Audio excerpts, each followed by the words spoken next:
स्वच्छ भारत अभियान चला, सबके स्वास्थ्य का कर ध्यान चला, चला रे चला, हाँ चला रे चला, स्वच्छ भारत अभियान चला। उड़ी उड़ी उड़ी जा रे उड़ी ए मोरा गुड़ी, खाना खाना तू खानी ए मोरा लखमणी, मोरा लखमणी। हेलो, दूरदर्शन स्वागत करता है। 2 अक्टूबर से स्वच्छ भारत मिशन प्रारंभ हो गया है। घर में शौचालय बनवाइए और प्रयोग कीजिए। अपने गांव को स्वच्छ रखिए। नमस्कार, स्वागत, खुशामदीद। आप देख रहे हैं कार्यक्रम स्वच्छ भारत। इस कार्यक्रम में आपके साथ मैं हूं तपस्या। आप जानते हैं स्वच्छ भारत कार्यक्रम में हम यही कोशिश कर रहे हैं कि देश भर में स्वच्छता को लेकर जितनी भी गतिविधियां चल रही हैं, जो अच्छे काम हो रहे हैं, आपको उनसे अवगत कराएं। साथ ही हमारा प्रयास ये भी रहता है कि स्टूडियो में खास मेहमान को आमंत्रित करें और समझने की कोशिश ये करें कि कितनी कोशिश जारी है और कितना कुछ करना अभी बाकी है। इसी कड़ी में आज हमने आमंत्रित किया है डॉक्टर अमित अग्रवाल को। आप फरीदाबाद के जिला उपायुक्त और जिला मजिस्ट्रेट हैं। डॉक्टर अमित अग्रवाल, बहुत बहुत स्वागत है आपका कार्यक्रम में। तो शुरुआत करते हैं हम, जिस तरह से फरीदाबाद में आप काम कर रहे हैं। तो पहला सवाल जो मन में आता है वो यही कि स्वच्छता को लेकर जब हम बात करते हैं तो स्वच्छता है क्या? क्यों, स्वच्छता को लेकर कई तरह की जो है डेफिनेशंस हैं। एक आम व्यक्ति को कई बार लगता है कि स्वच्छता का मतलब जो अगर सड़क के किनारे कूड़ा पड़ा है या घर पे कूड़ा पड़ा है, वो प्रॉपर उसका एक निस्तारण हो जाए, वो कूड़ा सही जगह पहुंच जाए, वो स्वच्छता है। लेकिन स्वच्छता इससे बहुत गहरी है। स्वच्छता के बहुत सारे मायने हैं, बहुत सारे घटक हैं, बहुत सारे एस्पेक्ट्स हैं। सबसे महत्वपूर्ण एस्पेक्ट मेरा मानना है, जो विशेष तौर पर हमारे ग्रामीण अंचल में, ग्रामीण क्षेत्रों में हमारे बहुत सारे जो लोग हैं, ग्रामीण भाई हैं, ग्रामीण बहनें हैं, वो अभी भी खुले में शौच के लिए जाते हैं। तो जो हमारा मानव मल है उसका सही रूप से निस्तारण हो सके, सही ढंग से जो है उसका डिस्पोजल हो सके, वो एक बहुत महत्वपूर्ण पार्ट है सैनिटेशन यानी स्वच्छता का। दूसरा ये है कि हमारे जो सॉलिड वेस्ट है, जितना भी कूड़ा है, उसका सही ढंग से निस्तारण हो सके ताकि वो सड़े नहीं और वो हमारे पानी को, वातावरण को दूषित ना करें। तीसरा ये है कि जो भी हमारा लिक्विड वेस्ट है, किचन का वेस्ट है, जो भी इस तरह का बाथरूम का वेस्ट वाटर है, उसका प्रॉपर निस्तारण हो जाए, वो कहीं इकट्ठा ना हो, मच्छर ना पैदा हो, मक्खियाँ ना पैदा हो। चौथा एस्पेक्ट है पर्सनल हाइजीन, जैसे हाथ धुलाई हो गई, नाखून काटने हैं। बच्चों में शुरू से स्वच्छता की आदत डालना, स्वच्छता को हमारे बिहेवियर में, आदत में, हमारे संस्कारों में शामिल करना, ये एक बहुत महत्वपूर्ण एस्पेक्ट है।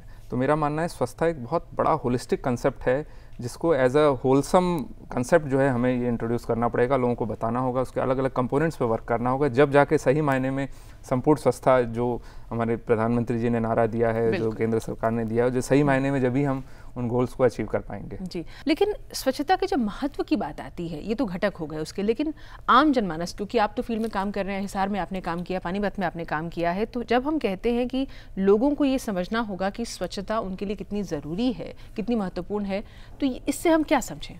देश की अर्थव्यवस्था से भी सीधा जो है स्वच्छता का लिंक है कहीं ना कहीं। जब भी जो केंद्र सरकार ने आते ही हमारे प्रधानमंत्री जी ने सबसे पहले स्वच्छता का नारा दिया है कि देश को हमें स्वच्छ बनाना है। एक मैं उदाहरण देता हूँ, जैसे गांव में हमारे ओपन डेफिकेशन बहुत होता है, खुले में लोग शौच करने जाते हैं।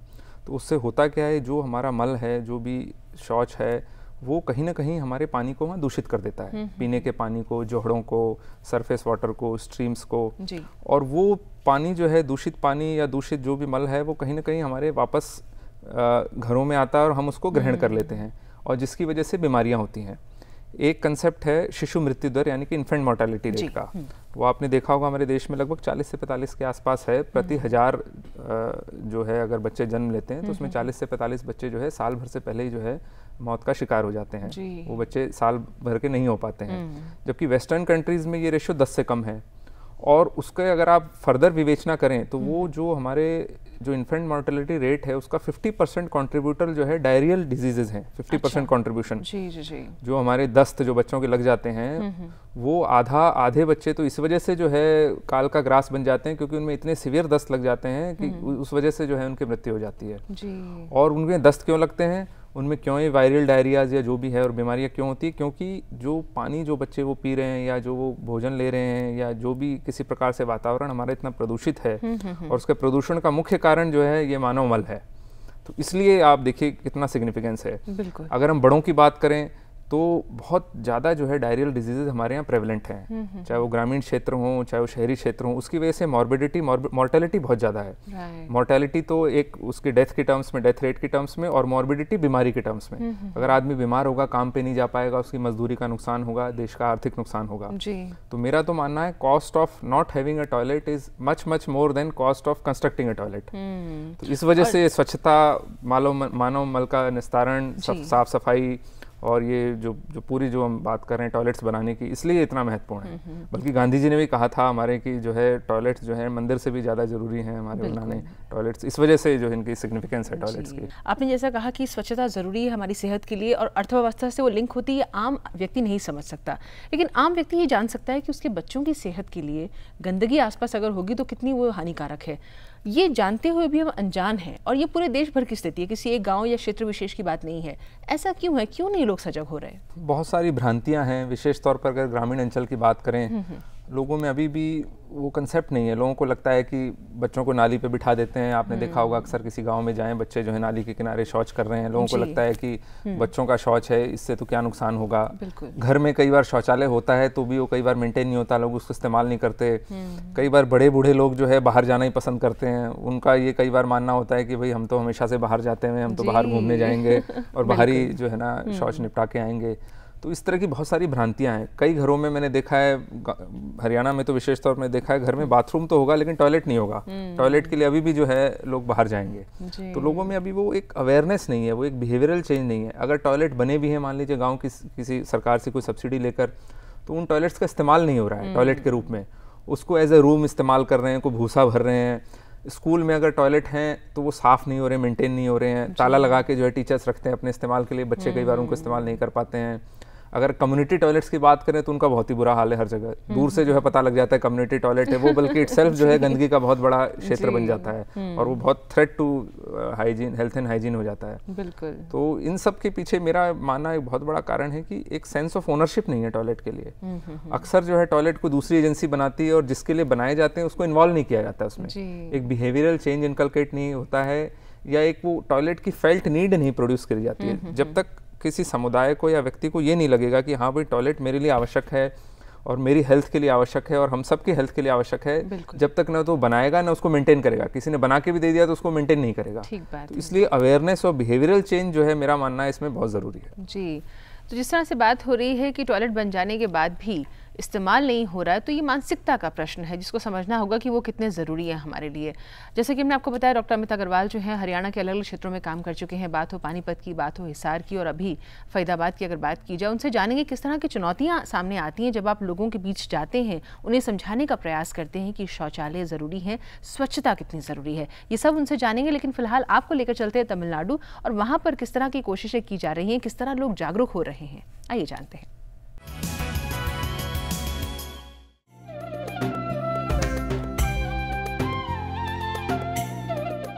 Kedar Gram Panchayat. Kedar Gram Panchayat in Kaneg Block Panchayat of Virpuram district has recently implemented the solid waste management scheme. This village has a population of 6,535 people. Here, the streets are cleaned every day and garbage from every household is also collected under the guidance of a supervisor. Across this panchayat at various places, you find separate bins for biodegradable and non-biodegradable waste. As the bins are of various attractive colors, the villagers are at ease to dump the waste in the respective bins. மிகப்பெரிய மக்கள் தொகை உள்ள ஊராட்சியை தேர்வு செய்ய வேண்டும் என்ற நோக்கத்துடன் இவ்வூராட்சி தேர்வு செய்யப்பட்டு, அதாவது திறந்த வெளியில் மலம் கழித்தல் அந்த அற்ற கிராமமாக, தூய்மையான கிராமமாகவும் சுகாதாரத்தை மேம்படுத்தும் பொருட்டும் திடக்கழிவு மேலாண்மை திட்டத்தை இவ்வூராட்சியில் செயல்படுத்தப்பட்டு வருகிறது. An awareness about biodegradable and non-biodegradable waste has been created amongst the villagers, thus making the segregation easier. The collected waste is then taken to a segregation yard which is situated on the outskirts of the panchayat. At the yard, the waste is segregated as biodegradable and non-biodegradable waste. The non-biodegradable waste includes iron, porcelain, thermocol, glass, sponge and plastics. Plastics and glass are given to the Women's Self-Help Group for a minimum price. The Women's Self-Help Group sells the non-biodegradable waste to the outlets which recycle them to be used again. The plastics in this waste are used along with bitumen for laying roads.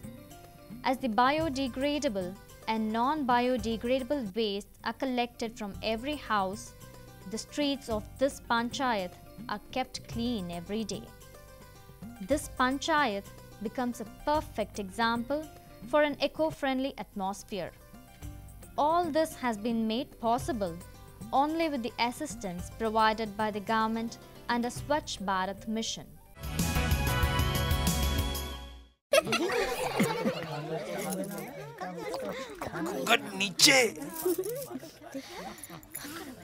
काकी, घर में शौचालय कहाँ है? बहू को घर में कहाँ, खुले में ही जाना पड़ेगा। फिर तो तुम घूंघट भी खोल ही दो। एक तरफ तो आपको बहू का घूंघट भी सरकाना गवारा नहीं, और दूसरी तरफ उसे खुले में। इस तरह तो हमने कभी सोचा ही नहीं था। तो अब सोचो, घर में शौचालय बनवाओ और इस्तेमाल करो। स्वच्छ भारत मिशन, एक कदम स्वच्छता की ओर। जहाँ सोच वहाँ शौचालय। तो देखा हमने, तमिलनाडु में लोग समझ रहे हैं इस बात को, और गांव की जब बात करें, सुदूर इलाकों में भी अब लोग जागरूक हो रहे हैं, सजग हो रहे हैं और स्वच्छता के महत्व को समझ भी रहे हैं। डॉक्टर अमित, जिस तरह हमने देखा अभी, तो ये भी एक बड़ा सुखद पहलू है कि लोग समझने लगे हैं, लेकिन ये काम इतना बड़ा है कि इसके लिए हर स्तर पे कोशिश करना बेहद ज़रूरी है। जब हम बात करते हैं प्रशासन और जन भागीदारी की, तो सामंजस्य जो है वो भी एक समस्या है। उसके लिए कैसे काम किया जाता है? मेरा अब तक जो भी अनुभव रहा है, जब तक हम पूरे समुदाय को इन्वॉल्व नहीं करेंगे इसमें, जब तक जो है हमें इसमें सफलता नहीं मिलेगी सैनिटेशन में।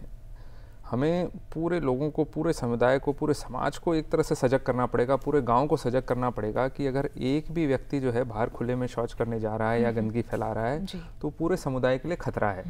तो जब ये भावना आ जाएगी तो मान लीजिए कोई एक या दो व्यक्ति नहीं भी करना चाहेंगे तो समाज के प्रेशर में वो करने लग जाएंगे और वो चीज़ जो है मेंटेन हो जाएगी। तो इसी प्रेमाइस पे हमने हमेशा काम करने का प्रयास किया है। और अगर जैसे विभिन्न घटकों की बात हुई थी, तो सबसे इम्पॉर्टेंट जिस पे हमने ज़्यादा काम किया है ग्रामीण क्षेत्रों में, वो है खुले में शौच लोगों को कैसे ना जाने दें, कैसे लोग जो है अधिक से अधिक शौचालयों का प्रयोग करें। एक उदाहरण के लिए आपको बताना चाहूँगा, जैसे हम कई बार गांव में जाते हैं तो हमने कई सारे टूल्स एंड टेक्निक्स बना रखे हैं अपने, और हमारा उद्देश्य रहता है कि गांव को जागृत करें, उनको एक तरह से इग्नाइट कर दें, उनको समस्या दिखाकर कि भाई अब सोल्यूशन भी तुमने ढूंढना है, समस्या है, हमें नहीं पता तुम कैसे करोगे। अच्छा। तो जैसे टिपिकली हम शुरू में हमारे वॉलंटियर्स हमने ट्रेन कर रखे हैं, एक स्कीम है, एक सिस्टम है मैंने बना रखा है, समुदाय संचालित संपूर्ण स्वच्छता। तो उसमें वॉलंटियर्स को कई टूल्स एंड टेक्निक्स में ट्रेन किया जाता है। वॉलंटियर्स गांव में जाते हैं, हर घर में जाते हैं, और घर में जैसे कुछ बेसलाइन डेटा भी इकट्ठा पहले कर लेते हैं। फिर उनसे हम घर वालों से रिक्वेस्ट करते हैं कि भाई आप 2 या 3 दिन बाद एक जगह, अमुक जगह इकट्ठे हो जाइएगा, आपसे कुछ बात करेंगे स्वच्छता के बारे में। तो फिर हम उनसे गाँव के बारे में बात करते हैं, गांव का जैसे चक्कर लगाते हैं, जहाँ गंदगी के क्षेत्र हैं वहाँ जरूर उनको लेके जाते हैं। तो क्या होता है, जब बाहर से कोई डिग्निफाइड आदमी आता है गांव में तो लोगों को ना बड़ा खराब सा लगता है। जब आपके घर में भी कोई गेस्ट आएगा, आप सबसे अच्छे कमरे में सबसे अच्छी जगह बिठाना चाहोगे, गंदगी के एरिया में नहीं ले जाना चाहोगे। तो जब हम गंदगी के एरिया में लेके जाते हैं, जो हमने पहले ही छांट रखे होते हैं, तो लोगों को बड़ी शर्म सी आती है। वहाँ मान लीजिए मल पड़ा है, कुछ पड़ा है, तो लोगों को लगता है कि चलो यहाँ से चलो, ये तो बड़ा गंदा सा है। फिर हम कहते हैं, ज़्यादा देर वहाँ रुकते हैं, हमसे पूछते हैं कि भाई बारिश में क्या दिक्कत आती है तुम्हें, या तुम यहाँ क्यों, क्या और कोई इधर उधर की बात करते हैं। तो उससे कहीं ना एक शर्म का बोध होता है पूरे समुदाय को, पूरे लोगों को। तो फिर उनके दिमाग में ये रिजॉल्व होता है कि भाई हम इस गंदगी को हटाएंगे यहाँ से, कुछ ना कुछ हम जरूर करेंगे। इसी तरह से हम एक कैलकुलेशन करके देते हैं मल की। तो उसमें हम लोगों को कहते हैं कि मान लीजिए आपके यहाँ से लेट से किसी गांव में 1000 लोग रोज जो है बाहर खुले में शौच करने जा रहे हैं, और हर व्यक्ति मान लीजिए आधा किलो मान लीजिए मल कर रहा है, तो आधा टन रोज का हो गया। तो महीने का 15 टन हो गया। तो इसका मतलब 15 टन का मतलब एक बड़ा ट्रक मल से भरा हुआ। तो हम उनको कहते हैं कि आप देखिए, आपने महीने भर में आपके पूरे गांव में एक बड़ा ट्रक मल का जनरेट हो गया। पिछले 1 साल में 12 ट्रक जनरेट हो गए, और पिछले 10 साल में 120 ट्रक जनरेट हो गए। तो ये 120 ट्रक आप इमेजिन करिए मल के और ये शौच के, ये कहाँ गया ये? हम उनको कहते हैं आपके गाँव में रह गया, और गांव में रह गया तो कहाँ गया वो? अल्टीमेटली जो है सूखने के बाद हो सकता है हवा से, जानवरों के खुरों से, बच्चों के पाँव से, वो कहीं ना कहीं आपके घर में आ रहा है। आपके जितने भी पानी के स्रोत हैं, चाहे वो कोई तालाब हो, चाहे कुआं हो, अंडरग्राउंड वाटर भी, कोई शैलो रिजर्वायर है, अगर आपका अंडरग्राउंड वाटर का मान लीजिए बहुत डीप एक्विफर नहीं है तो वो भी कंटेमिनेट हो जाता है उससे। तो वो सारा जो मल है आपके घर में आ रहा है, भोजन में आ रहा है, और आप उसको मल को जो है खा रहे हो, और बिना कोई डिटेल में गए सैनिटेशन के या बिना कोई बीमारी के बारे में समझाए। एक जो हमारा मानव मस्तिष्क है वो इस बात से बहुत ज़्यादा घृणा करता है कि मल को खाना पड़े, ये चीज़ किसी को बर्दाश्त नहीं है। तो हम ये लोगों को बताना चाहते हैं, हमारा जो मेन एम रहता है इसमें, कि अगर कोई एक व्यक्ति भी समुदाय का बाहर अगर खुले में शौच करने जा रहा है तो उसका मल जो है पूरा समुदाय खा रहा है। और जिसके पास शौचालय, हम तो कहते हैं वो और भी अभागा है, क्योंकि वो अपना मल तो खिला नहीं रहा और दूसरे का खा रहा है। तो इसलिए उसकी भी जिम्मेवारी बन जाती है कि जिसके घर शौचालय नहीं उसके घर बनवाए, उस पर सोशल प्रेशर डाले। तो अल्टीमेट आइडिया ये है कि हम लोगों को शीशा दिखा दें कि भाई ये तुम्हारा ये बिहेवियर है, इसकी वजह से ऐसा हो रहा है, तुम एक दूसरे का मल खा रहे हो, अब तुम्हारी मर्जी तुम्हें क्या करना है। तो उसके बड़े अच्छे सकारात्मक परिणाम आते हैं, पूरा समुदाय जो है इस काम में जुट जाता है। और कुछ नहीं तो लोग शपथ भी लेते हैं, और शुरू में तो लोग ऐसा भी करते हैं, फिर लोगों के जब समझ में आ जाता है अपने आप इम्प्रोवाइज करने लगते हैं। जो लोग मान लीजिए बाहर भी जा रहे हैं, 15 दिन शौचालय बनाने में लगेंगे, खुरपी लेके जाते हैं और वो कोशिश करते हैं कि मल को जो है ना मिट्टी से ढक दें ताकि वो कंटेमिनेट ना करें वातावरण को, क्योंकि अल्टीमेटली सैनिटेशन का हमारा यही उद्देश्य है, जो भी हमारा मल है वो हमारे सरफेस वाटर को, एनवायरनमेंट को कंटेमिनेट ना करे, पोल्यूट ना करे, इस तरह से उसका निस्तारण हो जाए। तो वो चीज़ जब एक बार समझ में आ जाती है तो फिर आगे कुछ बतलाने की जरूरत नहीं होती, क्योंकि अदरवाइज वैसे समुदाय बड़ा समझदार है। गाँव के लोग मैंने देखा है जनरली, अगर आप कम्युनिटी में बात करें तो they are very well read, फिर वो अपना तरीका निकाल लेते हैं। फिर कोई सब्सिडी की भी बात नहीं करता, कोई गवर्नमेंट से पैसे की भी बात नहीं करता, और फिर जो है वो गांव चल पड़ता है। और ऐसे बहुत सारे गांव हैं जो इस तरह से साफ हुए हैं और बहुत मोटिवेटेड हुए हैं। और आज भी मैं तो कहता हूँ, मैं तो 6-7 साल पहले जहाँ ये चीज़ इंट्रोड्यूस करी थी, आज भी वो गाँव इतने अच्छे चल रहे हैं, इतना अच्छा उनमें कार्यक्रम चल रहा है, इतनी अच्छी सजगता है बच्चों में, लोगों में, चाहे वो हिसार हो चाहे पानीपत हो। तो बड़ा अच्छा लगता है देखकर, और मेरा मानना है इसी तरीके से जो है हम अपने पूरे देश को साफ कर पाएंगे। बहुत सुंदर। जिस तरह से डॉक्टर अमित बता रहे हैं, तो नाम और परिचय से आपको अंदाजा हो गया। डॉक्टर हमने जब कहा IAS ऑफिसर है, ये हम आपको बता ही चुके हैं। तो जब दोनों का संगम हो गया तो चीज़ों को समझाना जितना विस्तृत ढंग से हमने समझा अभी, तो वही आप प्रयास अपने गाँव के क्षेत्रों में जब जाते हैं, इलाकों में अलग अलग तो कहते हैं। फरीदाबाद की बात चल रही है, तो आइए आपको लेकर चलते हैं और देखते हैं वहाँ पर किस तरह के काम चल रहे हैं, स्वच्छता को लेकर लोग कितना समझ रहे हैं।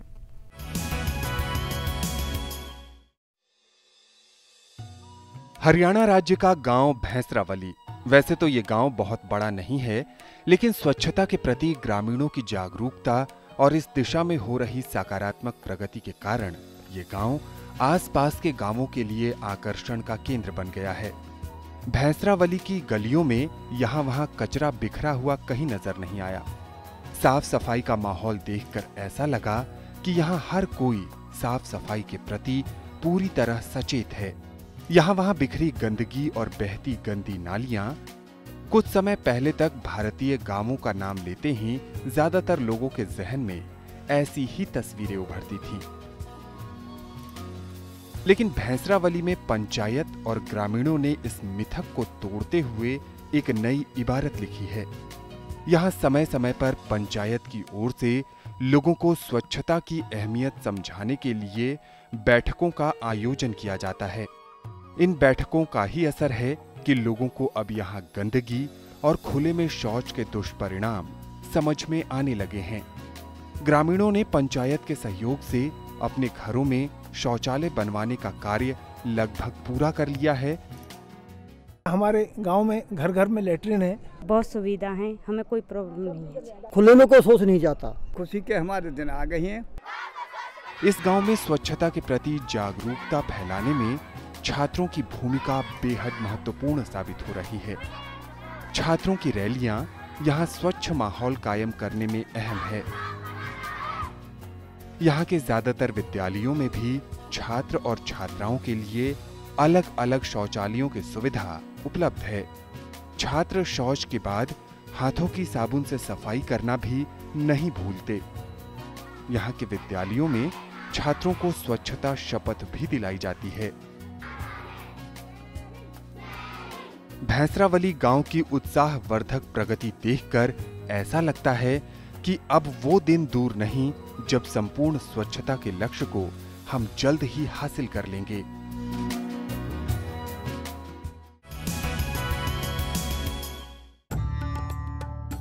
आधा मिनट आपके चाहने वालों के साथ आपको दिन भर की खुशी देता है।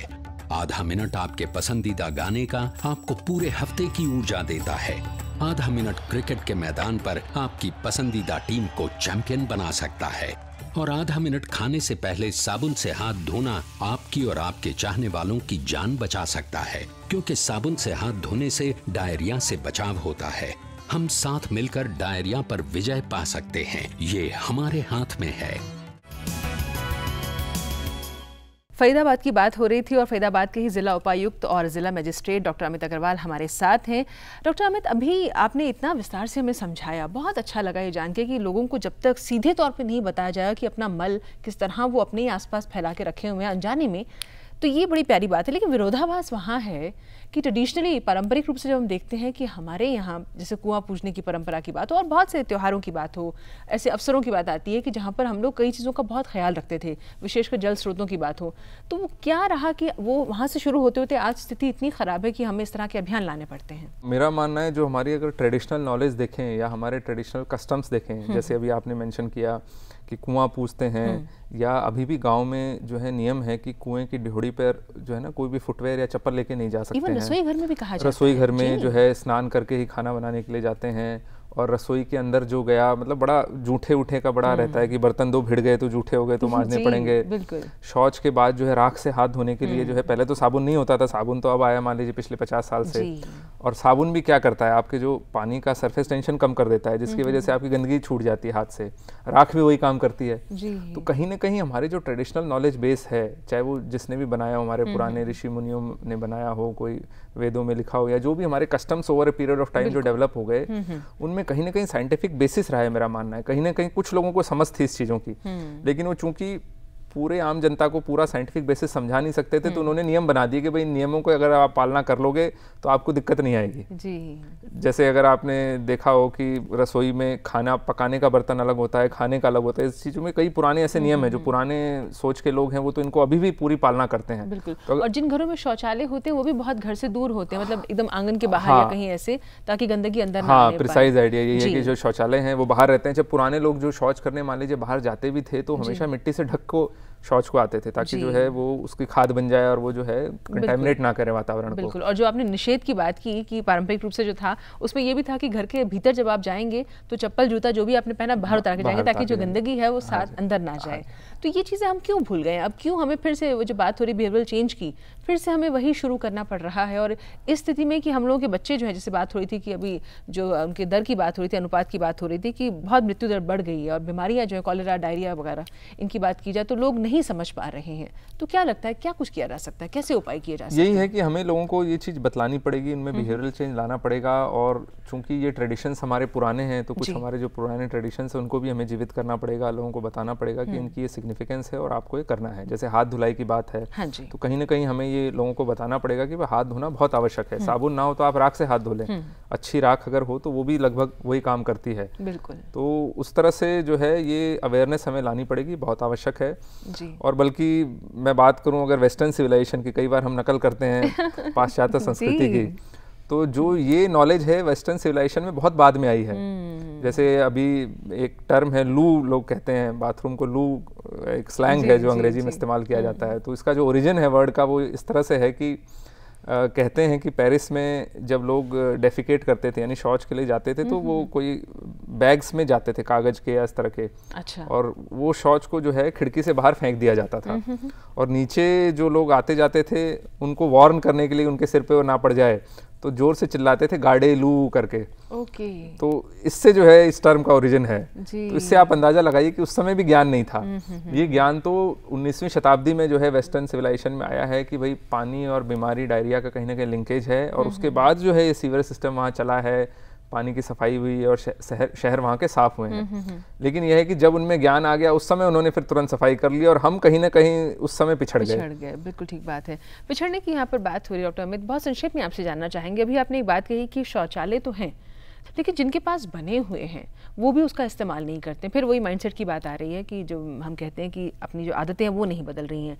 आप क्षेत्रों में जाते हैं, लोगों को समझाने का प्रयास करते हैं जैसा आपने बताया, तो किस तरह की चुनौतियां रहती हैं और किस तरह उनको आप समझाते हैं कि जो शौचालय आपने घर में बनाया उसका इस्तेमाल कीजिए? टॉयलेट की जब तक नीड नहीं होगी, अगर हम किसी को गिफ्ट में टॉयलेट बना के दे देंगे, कोई स्कीम का खाली सब्सिडी का पैसा इस्तेमाल करके कोई ठेकेदार को दे दिया कि आप शौचालय बना के दे दो, तो वो इस्तेमाल नहीं होंगे। जब लोगों में एक फेल्ट नीड आएगी, ज़रूरत आएगी, बहुत सारी चीज़ों के लिए तो लोग सब्सिडी नहीं मांगते ना। आपको कपड़े पहनने हैं, उसके लिए तो आप सब्सिडी का इंतजार नहीं करते। मोबाइल फ़ोन के लिए हमारे यहाँ कहा जाता है कि शौचालय से ज़्यादा लोगों के पास मोबाइल फ़ोन है, तो उसके लिए आप किसी सब्सिडी का इंतजार नहीं कर रहे। आपको अपने लड़की की शादी करनी है, उसके लिए तो आप सब्सिडी का इंतजार नहीं करें, आप कहीं से भी उधार लेंगे, कुछ भी करेंगे, लेकिन वो काम करेंगे, अपने कपड़े पहनेंगे और काम करेंगे। तो फिर ये इस चीज़ के लिए सब्सिडी का या सरकार की तरफ मुंह क्यों ताकें? तो जैसा कि बात हो रही है कि लोगों को जागरूक होने की ज़रूरत है, बार बार यही बात कही जाती है। लड़कियों की शादी का जिक्र चला तो एक बात मन में आई कि अब सकारात्मक चीज़ जो देखने में आ रही है, और वो अलग अलग क्षेत्रों से समझ में आता है, राज्यों की जब बात होती है कि अब लड़कियाँ जो हैं वो खुद मुखर हो गई हैं। खुद वो कहती हैं कि हमें उसी घर में जाना है, वहीं ससुराल में हम जाएंगे जहाँ पर शौचालय बना होगा। नहीं बना है तो फिर वो जाके जिद करती हैं कि हमें शौचालय चाहिए, खुले में हम नहीं जाएंगे। तो हम देखते हैं एक सकारात्मक पहल तो हो रही है। और इसके अलावा एक नई चीज़ देखने में आ रही है कि माता पिता अब लड़कियों को भेंट स्वरूप शौचालय बनवा कर दे रहे हैं, कूड़ेदान जो है वो गिफ्ट किए जा रहे हैं। तो परिवर्तन की लहर तो चल पड़ी है, लेकिन हाँ, जो हमारा सपना है 2019 तक जिसे हमें साकार करना है, जिस लक्ष्य को, उसके लिए गति देना बेहद आवश्यक है। इसके लिए सबको जागरूक होना होगा। डॉक्टर अमित अग्रवाल, आप कार्यक्रम में आए, इतनी अच्छी जानकारी आपने दी, अपने अनुभव साझे किए, बहुत बहुत धन्यवाद आपका।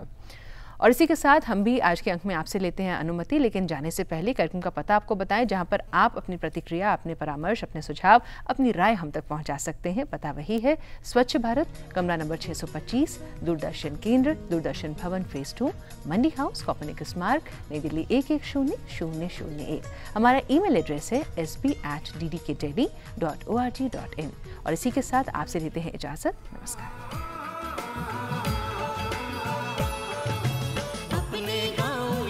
शहर